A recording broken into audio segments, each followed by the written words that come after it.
بات کے لیے، کیونکہ ان کا صرف کراچی اور حیدرآباد تک کی تعلق ہے، باقی کو یہ کہتے ہیں کہ ہمارا تعلق نہیں ہے، وہ کوئی بات نہیں کرتے. اور اس سے بھی آپ اندازہ لگا سکتے ہیں، بیٹھنا تو ان کو دھرنے پر، بائیکاٹ تو ان کا فیڈرل گورنمنٹ کی جو نیشنل اسمبلی ہے وہاں بنتا ہے. یہ یہاں سستی شہرت اپنے لوگوں کو کہ کیا منہ دکھائیں گے کہ جن لوگوں کے ساتھ یہ بیٹھے ہیں وہ ایک دو پتہ نہیں ایسی منسٹری ہیں، وہ ایک تو جو ان کا فیڈرل منسٹر صاحب ہے اس کو یہ خود آن ہی نہیں کرتے، اور پھر جو ان کے پاس ملی ہیں چیزیں یا جو ان کو انہوں نے دیے تھے، کیا کہتے ہیں، لالی پاپ دیے تھے، اور اب اس کی بات نہیں کریں گے. لوگ ان سے پوچھیں کہ بھئی آپ جس گورنمنٹ کا حصہ ہیں ان سے آپ نے کراچی والوں کے لیے کیا ڈیمانڈ کی؟ ظاہر ہے کراچی پورے ملک کی معیشت میں ریڑھ کی ہڈی کی حیثیت رکھتا ہے، تو وہاں یہ بات نہیں کریں گے. یہاں صرف شوشہ، صرف فیس سیونگ اور صرف کرٹیسائز. اور پھر کل ایک صاحب شہید ذوالفقار علی بھٹو پر کرٹیسائز کر رہے تھے. بڑے شرم کی بات ہے. جنہوں کا رول اس ملک میں آپ سب کے سامنے ہے. اسلامی دنیا میں بہت بڑے بڑے ممالک ہیں جن کے پاس بڑی بڑی دولتیں ہیں، بہت کچھ ہے کیا، لیکن ایٹم بم نہیں ہے کیونکہ وہاں ذوالفقار علی بھٹو نہیں تھا. ایک چیز ہی جو ذوالفقار علی بھٹو کی ہے اس کا ہی یہ جواب نہیں دے سکتے. اور ایک جھوٹی باتیں پرانی جو سب کلیئر ہو چکی ہیں، صرف اپنی خفت مٹانے کے لیے یہ اس طرح کی بات کرتے ہیں.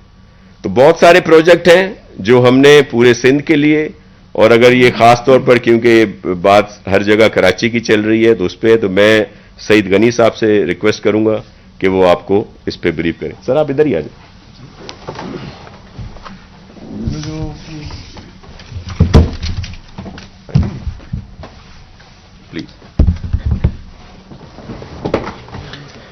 بہت شکریہ شاہ صاحب. جو شاہ صاحب نے باتیں کی میں تھوڑا سا اس کو آگے بڑھا دیتا ہوں کہ ایک تو اس بجٹ میں سمجھتا ہوں کہ سندھ حکومت نے تمام صوبوں سے اور وفاق سے ہٹ کر ایک بڑا اچھا کام کیا کہ مزدوروں کی تنخواہوں میں، ملازمین کی تنخواہوں میں اضافہ کیا. اور یہاں جو ہماری اپوزیشن ہے ٹی ایل پی اور ایم ایم اے کو چھوڑ کر یہ وفاقی حکومت میں بیٹھے ہوئے ہیں. پنجاب میں کے پی میں پی ٹی آئی کی اپنی حکومت ہے اور بلوچستان میں پی ٹی آئی اتحادی ہے. پہلی بات تو یہ بہت ہی ان کو شرم آنی چاہیے کہ انہوں نے سندھ حکومت کا ایک ایسا اقدام جس کی اس وقت سرکاری ملازمین کو یا جو ہمارے شہری ہیں ان کو ضرورت تھی کہ کرونا کی وجہ سے جو معیشت کا برا حال ہوا ہے، جو مہنگائی ہوئی ہے پی ٹی آئی کی نااہلی کی وجہ سے، اس میں ان کو ریلیف ملنا چاہیے. اور وہ سندھ حکومت نے صرف دیا، نہ وفاقی حکومت نے دیا، نہ کسی اور صوبائی حکومت نے دیا. اس کا مطالبہ اگر پی ٹی آئی کے اندر لوگوں کے لیے، شہریوں کے لیے، عام عوام کے لیے ہمدردیاں ہیں تو یہ وفاقی حکومت سے اور دیگر صوبوں سے ان کو مطالبہ ضرور کرنا چاہیے تھا کہ وہاں بھی ملازمین کی تنخواہوں میں اضافہ ہونا چاہیے، لیکن اللہ نے اس کی توفیق ان کو نہیں دی.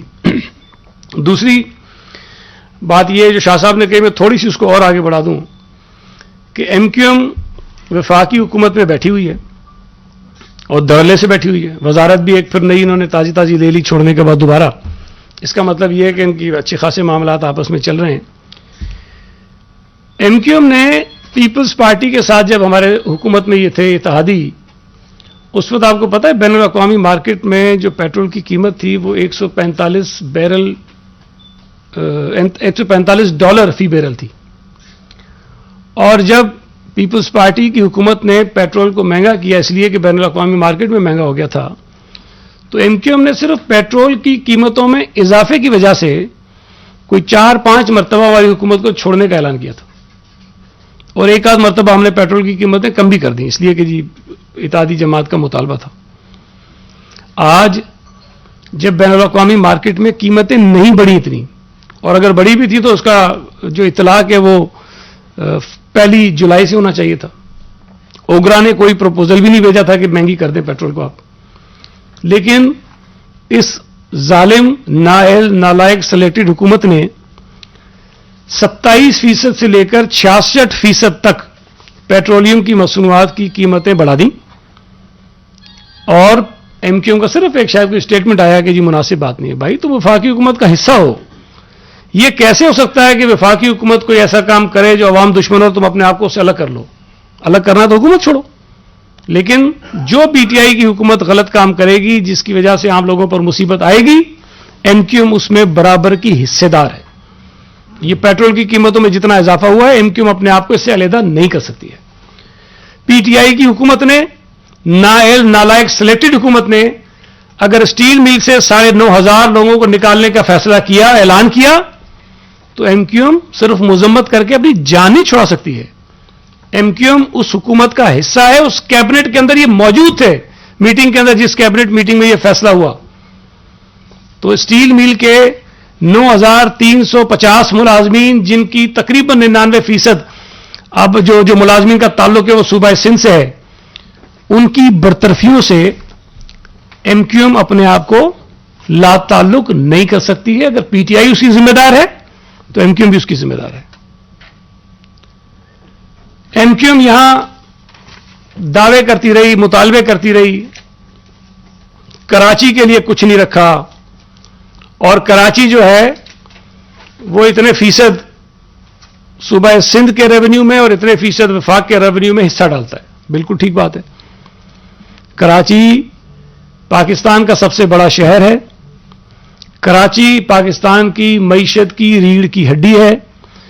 کراچی سے جو پیسہ کمایا جاتا ہے اس پر ملک کا بہت بڑا انحصار ہے. اور اگر ایم کیو ایم یہ مطالبہ صوبہ سندھ کی حکومت سے کرتی ہے کہ چونکہ کراچی زیادہ کماتا ہے لہذا کراچی پر زیادہ لگایا جائے, تو جہاں ایم کیو ایم وفاقی حکومت میں بیٹھی ہوئی ہے وہاں یہ مطالبہ ایم کیو ایم کیوں نہیں کرتی ہے؟ ایم کیو ایم وفاقی حکومت سے مطالبہ کرے کہ چونکہ کراچی 55-60% ایف بی آر کے ریونیو میں حصہ ڈالتا ہے, تو ملک کی جو پی ایس ڈی پی بنتی ہے اس میں کم از کم 50% منصوبے کراچی کے ہونے چاہیے. جو ایم کیو ایم کی منطق ہے, میں تو اس سے ڈس ایگری کرتا ہوں, جو ایم کیو ایم کی منطق ہے, یہ مطالبہ کبھی انہوں نے نہیں کیا. ہمیں آج یہاں کہتے ہیں کہ جی کراچی کے لیے آپ نے بجٹ میں کچھ نہیں رکھا, اس لیے ہم احتجاج کریں گے, ہم کیمپ لگائیں گے, ہم دھرنا دیں گے, اور آپ اتنا بڑھا دو. آپ کا حق ہے, آپ مطالبہ کر سکتے ہیں, آپ کا نقطہ نظر ہے, میں بھی بتاؤں گا کہ ہم نے کتنا رکھا ہے. لیکن کیا ایسا دھرنا, ایسا مطالبہ, ایسا احتجاج نیشنل اسمبلی کے سامنے ہوا ہے؟ یہ بتائیں کہ کراچی اگر 50-60% وفاقی حکومت کی آمدنیوں میں ڈالتا ہے حصہ, تو federal P S D P میں کراچی کے لیے کتنا رکھا گیا ہے؟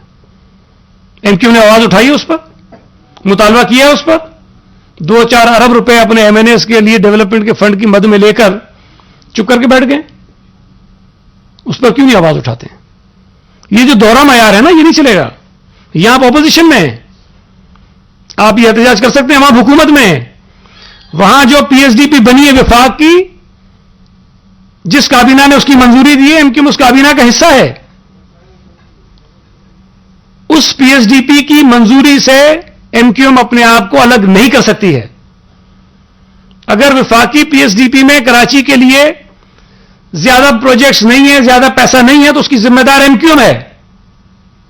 جواب دے اپنے شہریوں کو, اپنے ووٹروں کو, جن کے نام کو ایکسپلائٹ کرتے ہیں, جن کے مینڈیٹ کو ایکسپلائٹ کرتے ہیں, جس کو مس یوز کرتے ہیں, اپنے ذاتی مقاصد کے لیے استعمال کرتے ہیں. اس کا جواب دیں. یہاں انہوں نے یہ کہا ہے کہ ہم نے پہلے تو بڑے اخبار نے, مجھے تو بڑی حیرت ہو رہی تھی, بہت بڑا انگریزی اخبار, اس نے لکھا کہ 1.9 ارب روپے صرف کراچی کے لیے. ہم نے اس کا جواب اس لیے نہیں دیا کہ ہم اسمبلی میں دینا چاہتے تھے, ہم آپ کے سامنے دینا چاہتے تھے, سب کے سامنے بیٹھ کے دیں گے کہ کیا رکھا ہے ہم نے. یہ بالکل تاثر غلط ہے. پہلی بات, یہ کل سے پرسوں سے کہہ رہے ہیں کراچی حیدرآباد کے لیے کوئی نیا منصوبہ نہیں ہے. بھائی چیف منسٹر صاحب نے کھڑے ہو کے کہا اسمبلی کے اندر, اور جو ڈاکومنٹس ہیں وہ بتاتے ہیں, ہیلتھ کے علاوہ کسی اور محکمے کی کوئی نئی اسکیم اس بجٹ کے اندر شامل نہیں ہے. جبکہ کوئی نئی اسکیم شامل نہیں ہے تو پھر یہ کہنا کہ جی ہمارے لیے نہیں ہے, ان کے لیے نہیں ہے, بات ہی غلط ہے. نیا منصوبہ ہے ہی نہیں کوئی. اور جو نئے منصوبے آپ کو کچھ نظر آتے ہوں گے کہ جی فلاں ایجوکیشن کے اندر 2 ہیں تو کسی اور کے اندر 2 ہیں, یہ منصوبے نئے نہیں ہیں. یہ وہ منصوبے ہیں جو پچھلی ADP کے اندر شامل تھے اور وہ اناپرووڈ اسکیمز تھیں. CM صاحب نے یہ بھی کہا اپنی تقریر میں اور کیبنٹ نے یہ فیصلہ کیا کہ ہم پچھلے سال کی ADP کے اندر جتنے اسکیمیں شامل تھیں اس میں سے کسی اسکیم کو نہیں نکالیں گے. حالانکہ ہماری ADP پچھلے سال کے مقابلے میں کم ہو گئی ہے, اس نالائق اور نائل حکومت کی وجہ سے کم ہو گئی ہے, اس لیے کہ یہ کلیکشن نہیں کر پا رہے ہیں FBR کے ذریعے. انہوں نے ریونیو کم اکٹھا کیا ہے, اس کا بوجھ تمام صوبے اٹھا رہے ہیں. سندھ بات کر رہا ہے, پنجاب بلوچستان کو جو ہے وہ منہ کو انہوں نے پتہ نہیں وہ کیا بولتے ہیں, کوئی ایسی چیز ڈالی ہے کہ بولتے نہیں, ایک لفظ نہیں نکالتے ہیں. پنجاب کے لوگوں کے 550 ارب نہیں ملے, چپ ہے, وزیر اعلیٰ بھی نہیں بولتا, کیبنٹ بھی نہیں بولتی. تو سندھ کی حکومت بات کر رہی ہے. ہم نے جو نئی اسکیمیں آپ کو نظر آتی ہیں وہ پچھلے ADP کی اناپرووڈ اسکیمز ہیں, اور میں پھر کہہ رہا ہوں کہ کوئی نئی اسکیم سوائے ہیلتھ ڈپارٹمنٹ کے اس بجٹ میں نہیں ہے. تو یہ بار بار کہنا کہ کراچی کے لیے نہیں ہے, حیدرآباد کے لیے, کسی کے لیے نہیں ہے بھائی, کسی شہر کے لیے نہیں ہے, کوئی اسکیم نہیں ہے. اس کے علاوہ ہم نے جو نئے منصوبے ہیں اس کے لیے انہوں نے تو بڑی کم بتائی ہیں چیزیں, لیکن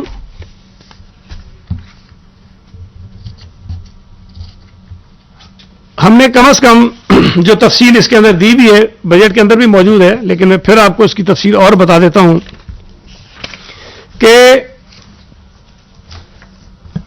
45 ارب روپے سے زائد 45 ارب روپے سے زائد کی ایلوکیشنز ہیں کراچی کے لیے.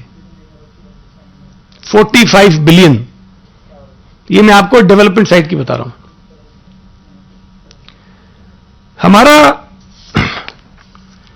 جو ہیلتھ ڈپارٹمنٹ کا بجٹ ہوتا ہے, ریگولر بجٹ میں ڈیولپمنٹ کی بات نہیں کر رہا, ریگولر بجٹ جو ہیلتھ ڈپارٹمنٹ کا ہوتا ہے جس کے اندر گرانٹس بھی ہوتی ہیں اور چیزیں بھی ہوتی ہیں, جو ہم NICVT کو دیتے ہیں, JPMC کو دیتے ہیں, NICH کو دیتے ہیں, SIUT کو دیتے ہیں, انڈس کو دیتے ہیں, NIBT کو دیتے ہیں, اور کوئی 10 اور ایسے ادارے ہیں جو کراچی بیسڈ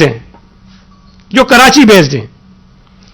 اگر NICVT کراچی کو پیسے دیے جائیں گے لوگوں کا مفت علاج کرنے کے لیے, تو اس میں 90% سے زیادہ لوگ جو علاج کرواتے ہیں ان کا تعلق کراچی سے ہے. JPMC میں جو علاج کراتے ہیں ان کا تعلق کراچی سے, NICH میں جو علاج کراتے ہیں ان کا تعلق کراچی سے, جو SIUT میں علاج کراتے ہیں ان کا تعلق کراچی سے, جو انڈس میں جا کے علاج کراتے ہیں مفت ان کا تعلق کراچی سے. اور سندھ حکومت وہاں اپنا حصہ ڈالتی ہے, اور میں آپ کو بتاتا ہوں کتنا ڈالتے ہیں. پچھلے سال 2019-20 میں 114 ارب روپے ہیلتھ ڈپارٹمنٹ کا ریگولر بجٹ تھا. 114 ارب روپے ریگولر بجٹ ہیلتھ ڈپارٹمنٹ کا تھا, اور اس میں سے 59.8 بلین تقریباً 60 ارب روپے کراچی کے لیے تھے. 114 میں سے 60 ارب روپے کا ریگولر بجٹ کراچی کے لیے تھا ہیلتھ کا. جو بچ جاتا ہے 114 میں سے نکال لیجیے, باقی پورے سندھ کے لیے 54 ارب روپے کے قریب, یا شاید اس سے بھی کم بنتا ہے, وہ پورے سندھ کے لیے, اور 60 ارب روپے کراچی پہ. اس سال جو نیا بجٹ ہم نے رکھا ہے اس میں کراچی بیسڈ جو یہ میں آپ کو بتایا, میں نے آپ کو ایلوکیشن ہے, صرف کراچی ڈویژن کی جو ایلوکیشن ہے ہیلتھ کی وہ 68.2 بلین ہے, اور صوبہ سندھ کے باقی تمام ضلعوں کو ملا لیں, ڈویژنز کو ملا لیں, وہ کراچی سے کم ہے. ہم احسان نہیں کر رہے ہیں, کراچی بڑا شہر ہے, کراچی میں لوگوں کو ضرورت ہے, کراچی میں ہمارے ادارے زیادہ ہیں, لیکن یہ جو تاثر دیتے ہیں کہ کراچی کو ہم کچھ نہیں دے رہے, صرف اس کو واضح کرنے کے لیے ہم یہ بتا رہے ہیں کہ یہ چیزیں ہیں. اس کے ساتھ ساتھ ہمارا جو ایجوکیشن کا ڈپارٹمنٹ ہے اس میں اس دن یہ نکل گئے, وہاں مصیبت تو یہ تقریر کر کے چلے جاتے ہیں اور بعد میں کہتے ہیں کہ ہمارے سامنے انہوں نے بات نہیں کی. بھائی تم بیٹھو تو تمہارے سامنے بات کریں, تمہارے سامنے بات کرنے کا تو زیادہ مزہ آتا ہے ہمیں.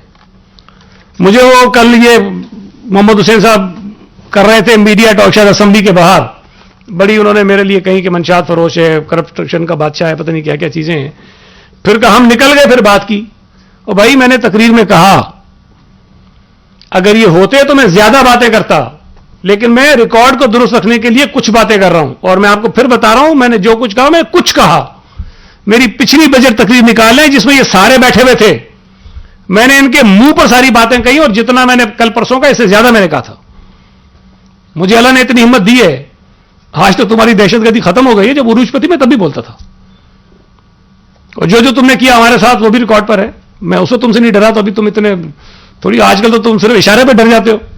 کوئی ایک وقت تھا کہ تمہارے اشارے پہ پوری شہر ڈر جاتا تھا. آج تو حالات الٹے ہو گئے نا. تو آج تم ہمیں کہتے ہو کہ ہمارے سامنے نہیں بولا, اگلا اجلاس ہوگا کہ بیٹھ جانا, پھر کوئی ذکر چھیڑ دینا, ہم تمہاری بھی سن لیں گے, تمہاری بھی سن لینا. تو یہ چلے گئے. میں آپ کو صرف بتاؤں, اور یہ صرف 5 ہمارے پروجیکٹس ہیں. بہت اسکیم ہے ایجوکیشن کی, بہت ساری ہیں, میں زیادہ تفصیل میں نہیں جاؤں گا, بہت ساری ہیں. صرف جو 5 ہمارے بڑے پروجیکٹس ہیں جس کے اندر بہت سارے یونٹس ہیں, مطلب بہت سارے اسکول ایک پروجیکٹ کے اندر شامل ہیں, تو وہ اگر ملا لیں ہم صرف, تو کوئی 500 سے زیادہ اسکولز کی عمارتیں کراچی شہر کی ہیں جس کو ہم ٹھیک کر رہے ہیں. 500 سے زیادہ ہیں کراچی شہر کی. اور یہ بات آپ کو بتاؤ, ایک فرق ہے. جب ہم کہتے ہیں نا 49,000 اسکولز ہیں پورے سندھ میں, کراچی میں اسکولز کی تعداد بہت کم ہے. اس کی وجہ کیا ہے کہ یہ جو باقی ہمارے چھوٹے چھوٹے ڈسٹرکٹس کے اندر اسکولز ہیں, وہ 1 روم اسکول ہوگا, 1 کمرے کا اسکول, کوئی 2 کمرے کے اسکول, تو ان کو ہم ایک اسکول کاؤنٹ کرتے ہیں. تو وہ آپ کو ایک ضلع کے اندر 1200 اسکول ملیں گے, جو بڑے بڑے ایریا کے ضلع ہیں 1200 ملیں گے.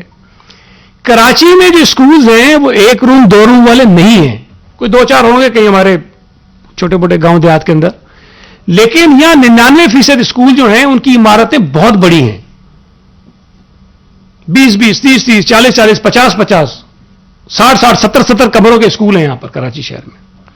تو جب ہم اسکولوں کو ٹھیک کرنے کی بات کرتے ہیں, جب میں 500 بتاتا ہوں تو یہ 500 کمرے نہیں ہیں, یہ ذہن میں رکھیں آپ. یہ 500 بڑی بڑی عمارتیں ہیں کراچی شہر میں اسکولوں کی, جن کو ہم ٹھیک, کالجز الگ ہیں اور بے شمار منصوبے, میں تفصیل میں نہیں جانا چاہتا ہوں, یہ اس کے اندر ہیں. میں نے آپ کو بتایا کہ ہم جو ہیں وہ 45 ارب روپے سے زیادہ ہم نے ایلوکیشنز کی ہوئی ہیں. لیکن اس کے علاوہ جو شاہ صاحب نے تھوڑی سی بات مختصراً کی اس پہ, کہ یہ کہتے ہیں یہ ورلڈ بینک کے فنڈڈ ہیں, یہ پبلک پارٹنرشپ کے منصوبے ہیں. دیکھیں جو منصوبے کراچی کے لیے ہیں, بڑے منصوبے, وہ اس صوبے میں کسی اور شہر کے لیے نہیں ہے. اب اگر ہماری پروونشل اے ڈی پی کی ٹوٹل جو رقم ہے وہ 155 ارب ہوگی, اور آپ یہ کہو کہ نہیں جو 76 ارب روپے کی ایک ٹرانسپورٹ کی اسکیم ہے وہ بھی 155 سے کرو, نہیں کر سکتے ہم. ایک ٹرانسپورٹ کی اسکیم ہے 54 ارب کی اور دوسری ہے 74 ارب کی. اب 74 ارب اور 54 ارب اگر آپ ملا لیں تو 128 ارب روپے تو یہ بن جاتے ہیں. اب آپ کہتے ہیں جی آپ کی اے ڈی پی میں نہیں ہے. بھائی اے ڈی پی میں یہ 2 منصوبے ڈالیں گے تو ختم ہو جائے گی وہ, اور یہ پاکستان کی حکومت بھی کرتی ہے, یہ دیگر صوبوں کی حکومتیں بھی کرتی ہیں. جو آپ کے میگا پروجیکٹس ہوتے ہیں, بڑے پروجیکٹس ہوتے ہیں, اس میں آپ بڑے جو بین الاقوامی ادارے ہیں ان سے امداد اور ان سے قرضے لیتے ہیں, آپ بناتے ہیں اسکیمز, اور یہ کوئی انوکھی چیز نہیں ہے اور ہم کوئی احسان نہیں کر رہے ہیں. لیکن جو ہماری ہے یہ ریڈ لائن, یہ ہے 74 ارب روپے سے اوپر کی اسکیم, اور یہ کراچی کے لیے ہے. اور یہ اسی سال میں انشاءاللہ تعالی اللہ نے چاہا تو اس پہ کام شروع ہو جائے گا, اور اللہ نے چاہا اگر اس میں کوئی رکاوٹ نہیں آئی تو 2 سال میں پوری ہو جائے گی. یہ 74 ارب روپے ایک اسکیم کے آپ کو بتا رہا ہوں, ٹھیک. اس کے بعد یلو لائن ہے, وہ 54 ارب روپے کی اسکیم ہے, 54 بلین روپیز کی. اس 54 بلین روپیز کی اسکیم کو بھی انشاءاللہ تعالی اسی سال ہم شروع کریں گے, اور اس کو بھی پلان یہی ہے کہ 2 سال کے اندر اندر ہم مکمل کر لیں گے. اس کے علاوہ